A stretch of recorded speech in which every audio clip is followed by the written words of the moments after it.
Hi friends, welcome to my channel.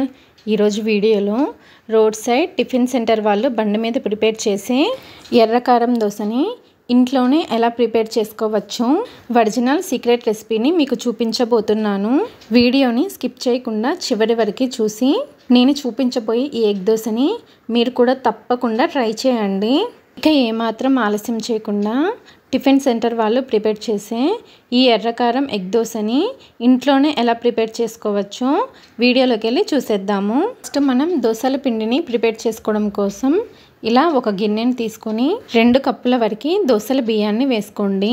ఈ దోశల బియ్యం ఆన్లైన్లో కానీ సూపర్ మార్కెట్లో కానీ ఈజీగా దొరుకుతాయండి. మీకు దోశల బియ్యం దొరకకపోతే రేషన్ బియ్యాన్ని కూడా వేసుకోవచ్చు. తర్వాత అదే కప్పుతో 1 కప్పు వరకు ఇడ్లీ బియ్యాన్ని వేసుకోండి. ఇడ్లీ బియ్యం కూడా ఏ సూపర్ మార్కెట్లో అయినా ఈజీగా దొరుకుతాయి. ఈ ఇడ్లీ బియ్యం వేసుకోవడం వలన దోశ మనకి బాగా క్రిస్పీగా వస్తుంది. తర్వాత అదే కప్పుతో 1/4 కప్పు వరకు మినపగుళ్ళని వేసుకోండి. మీ దగ్గర కనుక బద్ద మినపప్పు ఉంటే వాటిని కూడా వేసుకోవచ్చు.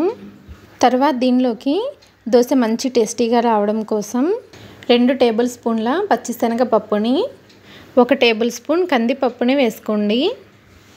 తర్వాత దీనిలోనే 1/2 టీ స్పూన్ మెంతులు, 1/4 కప్పు అటుకుల్ని వేసుకోండి. మీరు వీటన్నింటినీ కొలుచుకోవడానికి ఒక గిన్నెను కానీ గ్లాసును కానీ సెట్ చేసుకోండి. అప్పుడే మీకు దోశల పిండి పర్ఫెక్ట్గా రెడీ అవుతుంది. ఎలా పడితే అలా కొలతలు వేసుకున్నారంటే మీకు దోశ సరిగ్గా రాదన్నమాట. వీటన్నింటినీ కూడా 2-3 సార్లు శుభ్రంగా కడిగేసేసి ఆ నీళ్ళన్నీ కూడా తీసేసి మళ్ళీ నీళ్ళని పోసుకొని బియ్యం పప్పుల్ని 4-5 గంటల సేపు నానబెట్టుకోవాలి. అంతకన్నా ఎక్కువసేపు నానబెట్టకూడదు. ఎక్కువసేపు నానబెట్టారంటే పిండి మరీ మెత్తగా గ్రైండ్ అయిపోయి దోశ మెత్తగా వస్తుంది. 4-5 గంటల సేపు నానబెట్టిన తర్వాత చూపిస్తున్నాను చూసారా, అన్నీ చక్కగా నానిపోయాయి కదా. ఇప్పుడు వీటిని మిక్సీ జార్లో అయినా గ్రైండ్ చేసుకోవచ్చు, గ్రైండర్లో అయినా గ్రైండ్ చేసుకోవచ్చు. నేనైతే గ్రైండర్లో గ్రైండ్ చేసుకుంటున్నాను. గ్రైండర్లో తగినన్ని నీళ్లు పోసుకొని పప్పుల్ని వేసుకొని పిండిని కొంచెం బరకగా గ్రైండ్ చేసుకోండి. దీన్ని గ్రైండర్లో గ్రైండ్ చేసుకున్న తర్వాత చూపిస్తున్నాను చూసారా, ఇలా బరకగా గ్రైండ్ చేసుకున్నారంటే దోశ క్రిస్పీగా వస్తుందన్నమాట. పిండిని కనుక మరీ మెత్తగా పేస్ట్ లాగా గ్రైండ్ చేసుకున్నారంటే దోశ మెత్తగా వస్తుంది. ఇలా గ్రైండ్ చేసుకున్న పిండిని ఒక గిన్నెలోకి తీసుకొని చేతితో పిండిని 2 నిమిషాలు బాగా కలుపుకోండి. ఇలా కలుపుకోవడం వలన పిండి చక్కగా ఫర్మెంట్ అవుతుంది. స్పూన్తో కన్నా చేతితో కలుపుకుంటేనే పిండి చక్కగా పులుస్తుంది. ఇలా కలుపుకున్న తర్వాత దీనిపైన మూత పెట్టేసి ఈ పిండిని రూమ్ టెంపరేచర్లోనే 8 గంటల సేపు ఫర్మెంట్ చేసుకోవాలి. పిండిని గ్రైండ్ చేసిన వెంటనే ఫ్రిడ్జ్లో పెట్టారంటే పిండి పులవదండి. అందుకని రూమ్ టెంపరేచర్లోనే పిండిని పులియనివ్వాలి. 8 గంటల తర్వాత పిండిని మీకు చూపిస్తున్నాను చూసారా, పిండి చక్కగా పొంగి పులుసుంటుంది. ఇప్పుడు ఈ పిండిని ఒకసారి బాగా కలుపుకొని పిండిలో రుచికి సరిపడా ఉప్పు వేసుకొని బాగా కలుపుకోండి. అవసరం అనిపిస్తే కొద్దిగా నీళ్ళని కూడా వేసుకొని పిండిని బాగా కలుపుకోండి. పిండిని బాగా కలిపిన తర్వాత పిండి కన్సిస్టెన్సీ చూపిస్తున్నాను చూసారు కదా, ఈ విధంగా ఉండాలి. మరీ చిక్కగా మరీ పల్చగా కాకుండా ఇలా మీడియంగా ఉండేటట్లు పిండిని రెడీ చేసుకోండి. మనకి దోశల పిండి అయితే రెడీ అయిపోయింది. పిండిని పక్కన పెట్టి మనకి బండి మీద ప్రిపేర్ చేసే స్పెషల్ ఎర్రకారాన్ని ఎలా ప్రిపేర్ చేసుకోవాలో చూపిస్తాను. ఈ కారం కొంచెం డిఫరెంట్గా ఉంటుందండి. కడప ఎర్రకారం స్టైల్లో కాకుండా కొంచెం డిఫరెంట్గా ప్రిపేర్ చేసుకుంటాము. ఈ కారం కోసమని ఒక గిన్నెని తీసుకొని దానిలోకి 8 నుండి 10 ఎండుమిరపకాయలని వేసుకోండి. వేడి నీళ్ళని పోసుకొని ఒక 10 నిమిషాల పాటు నానబెట్టుకోండి. 10 నిమిషాల తర్వాత ఎండుమిర్చి చక్కగా నానిపోయి ఉంటాయి. ఇప్పుడు వీటిని మిక్సీ జార్లోకి తీసుకొని తర్వాత దీనిలోకి మీడియం సైజులో ఉన్న 2 ఉల్లిపాయలని వేసుకొని తర్వాత దీనిలోనే 4 నుండి 5 పొట్టు తీసేసిన వెల్లుల్లి రెబ్బలు, అలాగే దీనిలోనే ఒక పెద్ద టమాటాని ఇలా ముక్కలుగా కట్ చేసి వేసుకోండి. మామూలుగా అయితే కడప ఎర్రకారంలో టమాటా వేయరు కదా, కానీ ఈ ఎర్రకారంలో అయితే టమాటా వేస్తారండి. ఇదే స్పెషల్. టేస్ట్ అయితే చాలా బాగుంటుంది. తర్వాత దీనిలోకి 1 టీ స్పూన్ జీలకర్ర, రుచికి తగినంత ఉప్పును కూడా వేసుకొని ఈ ఎర్రకారాన్ని బాగా మెత్తగా గ్రైండ్ చేసుకోవాలి. మీరు ఎంత మెత్తగా గ్రైండ్ చేసుకుంటే మనకి ఎండుమిర్చి అంత మెత్తగా నలిగి ఈ ఎర్ర చట్నీ మంచి రంగులో వస్తుంది. చూసారు కదా, ఇలా బాగా మెత్తగా గ్రైండ్ చేసుకొని ఈ ఎర్రకారానికి ఇప్పుడు తాలింపుని పెట్టుకోవాలి. ఇప్పుడు తాలింపు కోసమని స్టవ్ పైన ప్యాన్ పెట్టి 1 స్పూన్ వరకు ఆయిల్ని వేసుకొని వేడి చేసుకోండి. ఆయిల్ వేడైన తర్వాత 1 టీ స్పూన్ ఆవాలు వేసుకొని ఆవాలు చిటపట్లాడే వరకు లో ఫ్లేమ్లోనే వేయించుకోవాలి.